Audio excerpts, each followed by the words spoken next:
kuliah pengantar teknik industri di semester 1 biasanya saya memberikan eksperimen ini saat ingin menceritakan tentang ergonomi kognitif secara sederhana ke adik-adik mahasiswa baru.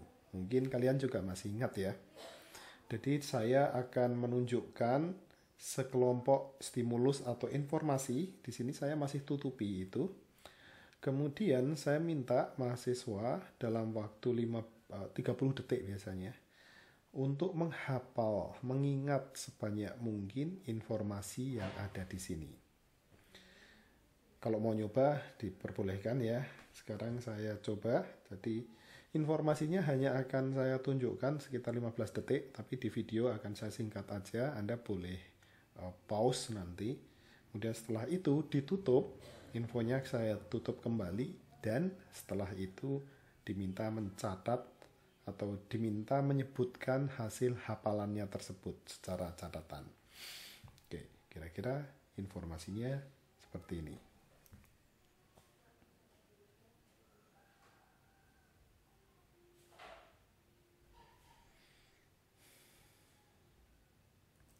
Oke, jadi di sana saya tampilkan sekitar 21 item yang harus diingat oleh mahasiswa.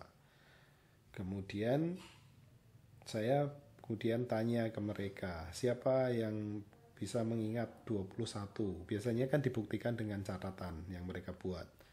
Kemudian setelah itu kita cocokkan berapa yang 21 berarti semuanya benar, yang 20 benar, 19 benar, dan seterusnya. Menurut buku tadi 7 plus minus 2 berarti tidak ada manusia yang mampu untuk menghafal ke 21 item tadi. Tapi dalam eksperimen kami di kelas ternyata mahasiswa ada yang mampu, bahkan tidak hanya satu, ada cukup banyak yang mampu untuk menghafalkan kesemuanya. Kenapa bisa seperti itu? Akhirnya saya tanya lebih lanjut ke mereka yang berhasil. Ada tipsnya enggak? Jawabannya adalah, ya, kami punya tips. Dan tipsnya beda-beda. Ada satu orang yang mengatakan bahwa saya mengelompok-kelompokkan, Pak. Jadi kalau dilihat di sini, ada kelompok minuman. Jadi semua minuman saya kelompokkan. Kemudian ada juga yang mengelompokkan berdasarkan ini baju ya. Kemudian ada yang ini dan sebagainya. Itu pengelompokan. Ada lagi yang lebih menarik, yaitu mereka membuat cerita dengan kata-kata yang ada di sini. Jadi mereka gandeng-gandengkan sehingga dalam waktu 30 detik itu yang mereka kerjakan adalah mencoba menggandeng-gandengkan kata-kata ini menjadi sebuah meaningful story, dan dengan cara seperti itu mereka akan bisa menceritakan ulang hasilnya dengan sempurna. Jadi itu adalah tips-tips bagaimana memori bisa dipelajari dan ditingkatkan dengan strategi tertentu. Jadi sebelumnya kita membicarakan apa itu kategorisasi, kemudian ada beberapa limitasi manusia dari berbagai tipe memori tersebut, kemudian ada beberapa trik yang bisa dilakukan untuk memperkuat hafalan atau ingatan kita. Semua informasi itu menjadi penting buat ergonom, karena ingat bahwa di ergonomi sebagai seorang desainer, engineer, kita selalu concern terhadap segitiga ergonomika kita. Diulang sekali lagi, di sini kita bicara tentang cognitive job. Jadi kita nanti bisa jadi merancang sebuah sistem yang membuat orang harus mengerjakan tugas-tugas yang sifatnya kognitif. Dalam hal ini tentu bicara memori. Di sisi yang lain, kita juga paham bahwa manusia memiliki kelebihan dan kekurangan terkait dengan kognitif. Dalam hal ini memori. Beberapa slide terakhir kan membicarakan tentang kelebihan kita terkait dengan ingatan dan juga kekurangan atau keterbatasannya. Jika dua hal tersebut tidak fit atau tidak align, tidak cocok, ada kesenjangan di sana, maka biasanya nanti sistem yang kita desain itu tidak optimal dalam dua hal. produktivitas dari karyawannya turun, well-being mereka juga tidak baik. Nah, dalam hal itu, ergonom memiliki kesempatan untuk memberikan intervensi. Contoh intervensi tadi kita sudah sampaikan, ada tips atau strategi untuk meningkatkan ingatan atau memori kita. Nanti ke depan, beberapa slide ke depan kita juga akan bisa melihat beberapa strategi yang lain untuk mengatasi problem atau kesenjangan dalam kasus tugas-tugas yang berkaitan dengan memori. Di samping kemampuan mengingat, manusia itu juga punya kemampuan, ini bisa dilihat sebagai keterbatasan, tapi juga bisa dianggap sebagai kelebihan manusia.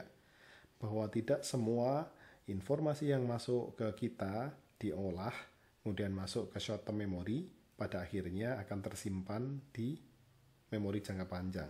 Tidak semuanya. Kita juga punya kemampuan untuk melupakan, dan ini sangat penting buat kita. Kita bisa bayangkan kalau semua informasi itu tersimpan 100%, tidak ada yang bisa dilupakan, bagaimana jadinya manusia. Cognitive overload jelas terjadi, kemudian hal-hal terutama yang sifatnya negatif, yang memberi efek ke kita dan tidak bisa kita lupakan, maka itu akan terus menghantui kita sepanjang hayat. Jadi ini bless buat kita juga, kemampuan untuk melupakan informasi. Yang jadi masalah adalah kadang-kadang informasi yang relevan dan penting juga ikut terlupakan. Dan peneliti terkait dengan memori sudah melihat bagaimana bahwa entah itu yang positif atau negatif, informasi itu seiring dengan waktu bisa terlupakan. Seperti yang bisa dilihat di grafik ini. Kalau ini adalah waktu, ya, sumbu X-nya, kemudian di sini adalah 100% informasi yang tersimpan. Seiring dengan waktu, yang 100% ini akan turun dan membentuk grafik seperti yang ada di sini. Kalau dilihat memang asimptotik ya grafiknya, artinya tidak akan 100% terlupakan. Tapi cukup banyak informasi yang akhirnya hilang. Nah, kita akan bisa lihat bahwa beberapa informasi yang tersimpan di memori kita itu ada yang sangat susah untuk hilang. Misalnya informasi-informasi yang sangat membekas dalam diri kita. Vivid istilahnya begitu. Dan nanti kita akan lihat bahwa ada kecenderungan hal-hal seperti itu, informasi-informasi yang sangat membekas ke diri kita, itu akan juga lebih mudah di-recall. Sebagai contoh, misalkan mereka yang waktu kecil punya trauma terhadap sebuah hewan, misalnya seekor hewan, apapun lah, misalnya tikus, mungkin kelinci, ada traumatik gitu, insiden tertentu, hal itu akan terbawa terus bahkan mungkin sampai dia dewasa, sampai tua. Dan akan mudah sekali terrecall saat nanti ada stimulus baru yang dekat atau sama dengan yang lama. Saat Anda udah beranjak dewasa, tikus relatif terhadap Anda kan menjadi sangat kecil. Atau mungkin kecoa. Tetapi karena Anda punya pengalaman yang tersimpan di dalam memori Anda, pengalaman buruk saat Anda masih kecil, informasi itu dengan mudah ter-recall dan memberi pengaruh yang besar pada saat Anda sudah dewasa, saat ngambil keputusan. Lihat kecoa, lari juga, meskipun Anda sudah gede. Itu contohnya. Slide ini yang baru saja saya ceritakan, bagaimana tips atau trik supaya kita bisa meningkatkan memori atau ingatan kita. Tadi sudah saya sampaikan bahwa salah satu strategi mahasiswa baru itu adalah dengan cara untuk meningkatkan kemampuan memorinya saat saya beri eksperimen ya, dengan cara mengelompokkan. Mengelompokkan itu kaitannya dengan asosiasi. Jadi Anda kelompokkan informasi yang tadi kelihatannya scattered, random, nggak ada hubungannya satu dengan yang lain, menjadi satu kelompok-kelompok yang kata kuncinya meaningful. Ya, meaningful atau punya makna. Ini kata kuncinya, meaningful. Sebagai contoh misalnya ini, kalau Anda diberikan informasi random di slide dan Anda bisa menemukan, ini kan bisa saya kelompokkan, saya asosiasikan ini satu dengan yang lain, maka saya akan menemukan satu asosiasi dan dengan lebih mudah Anda akan bisa mengingat detail informasi tersebut tidak satu-satu tapi sebagai satu asosiasi. Kakak tingkat Anda itu ada salah seorang pemain catur. Pemain catur dikenal dengan kemampuan dia untuk memorizing. Saat itu pernah saya tanya, kamu memorizingnya gimana? Kan ada yang namanya catur buta. Catur buta itu artinya kita lawan dengan musuh, tapi kita tidak menghadap ke papan catur. Kita menghadap ke hal lain.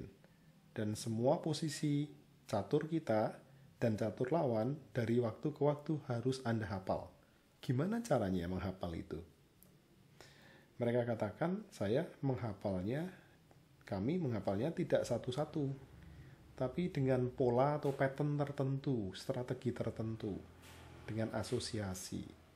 Jadi tidak bicara menteri ada di sini, gajah ada di sana, dan seterusnya, tapi dengan pattern atau pola tertentu dengan asosiasi. Dengan cara seperti itu mereka make sense of the pattern atau membuat meaningful pattern. Dengan kata lain, mereka secara intuitif akan bisa menangkap informasi tersebut, kemudian membentuknya dalam sebuah pola yang kemudian mudah untuk diingat atau dihafal. Untuk mereka yang tidak paham tentang teori catur, tidak terlatih dengan pola-pola strategi catur, orang awam seperti kita akan sangat susah untuk menerapkan strategi tersebut. Nah, saat akhirnya kita bicara tentang human factors, kita bicara tentang segitiga tadi, kita akan temukan banyak fenomena di luar sana bahwa desainer atau engineer itu lupa atau melupakan adanya cognitive limitation, dalam hal ini adalah memori. Hardware, software yang dibuat kadang lupa atau terlalu kompleks sehingga buat orang yang menggunakannya menjadi sangat susah untuk dipakai karena terlalu kompleksnya. Kemudian dalam kasus yang lain, sistem-sistem tersebut kalau tidak terlalu kompleks seperti yang pertama, membutuhkan manusia untuk mengerjakan cognitive task yang susah banget sehingga bisa menyebabkan accident atau error atau accident gara-gara desainernya tidak paham tentang cognitive limitation manusia. Dalam hal ini kita baru bicara tentang memori. Kemudian tugas-tugas yang dibuat terkait dengan sistem tersebut juga susah untuk dikerjakan secara kognitif. Sebagai contoh misalnya ya, kita sekarang agak memperluas bahasan. Kalau bicara tentang memori misalnya ini, stepnya yang dibutuhkan untuk mengerjakan sesuatu dengan sistem yang sedang dirancang itu melebihi limitasi memori manusia. Ini ngomongin tentang memori. Poin yang lain mungkin akan dibahas di bahasan yang lain, tapi intinya bahwa semakin rumitnya hasil rancangan hardware dan software, teknologinya juga makin rumit. Desainernya kadang-kadang melupakan bahwa semua itu, teknologi dan sistem tadi, akan dioperasikan oleh manusia yang memiliki keterbatasan kognitif. Karena bahasan kita adalah bahasan memori, maka contohnya adalah yang di highlight warna kuning ini. Sehingga segitiga kognitif ergonomi akan bisa kita terapkan di sini. Contohnya, untuk segitiga ini bisa kita lihat, ini meme-nya pernah tersebar kemana-mana ya. Kita bicara sebuah sistem IT. Sistem IT-nya ingin supaya secure. Jadi hanya orang yang berhak yang bisa masuk ke account tersebut. Misalnya Anda punya mobile banking. Sehingga Anda perlu memiliki password dengan strength yang tinggi, sehingga sistemnya meminta passwordnya memiliki banyak sekali syarat. Misalnya harus ada huruf kecil, harus ada huruf besar, harus ada angka, harus ada punctuation. Minimal karakternya 7, kalau bisa 8 atau lebih. Itu adalah persyaratan yang diminta oleh sistem untuk kita manusia yang memiliki keterbatasan kognitif memori agar sistemnya secure. Sehingga muncullah meme yang ada di sini ya. Oke, Anda pernah lihat mungkin. Pertama, password Anda cabbage. Sorry, the password must be more than 8 characters. Kurang kuat. Boil cabbage. Ini juga belum memenuhi. Nggak ada angkanya. Dan seterusnya. Frustasi. Begitu semuanya memenuhi, mungkin ini udah terlalu panjang. Kalau leluconnya adalah, sorry, that password is already in use. Stres.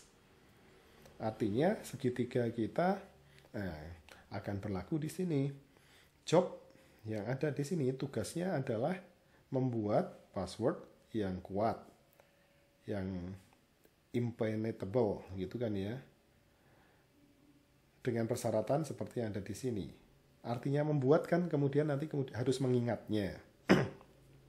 Tetapi manusia punya keterbatasan ingatan. Anda bisa mengingat hal seperti ini. Kalau nggak bisa, berarti Anda nggak bisa mengakses kembali. Sehingga karena di sini unfit antara dua ini, kemampuan memori dan juga tugas Anda, maka ergonom perlu melakukan intervensi. Kalau generik segitiganya waktu itu kan mengatakan bahwa intervensinya bisa dari alat bantu, bisa dengan menggunakan SOP, bisa menggunakan rekrutmen, bisa melakukan training dan seterusnya. Dalam kasus ini bisa jadi kita memberikan alat bantu yaitu dengan mendevelop teknologi password yang baru. Bisa menggunakan sidik jari, bisa menggunakan retina dan seterusnya. Kekuatannya dari sisi safety bagus, tetapi tidak memerlukan tugas mengingat untuk operatornya.